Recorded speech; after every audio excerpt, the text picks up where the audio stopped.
Pagpapalangkaw sa pagkanuod urong na sa pagbasa, pigtutulod ngunyan sa Naga City. Mga learning material arog kanday na ginagamit ng mga libro, inaengganyar kan Naga City Youth Official o Council na idonar sa saindang piglunsar na book donation drive.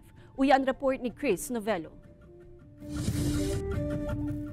Sa datos kan Program for International Student Assessment o PISA kan Organization for Economic Operation and Development ngunya na taon, saroan Pilipinas sa mga nasyon na may hababang score, pagabot sa pagbabasa, mathematics asin siyensya, unscore kan Pilipinas, haray sa average score kan International Organization.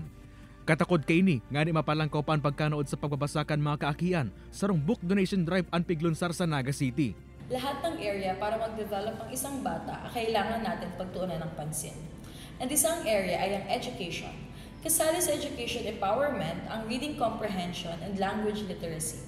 Piglunsar ang aktibidad kasabay kan Book Month kung saan pinatao ang importansya ang pagbabasakan mga kaakian, apuera kan mga pre-love na mga libro, nag-aako man ng youth officials din mga school supplies as in learning materials na magagamit kan mga kaakian sa indang pagkanood.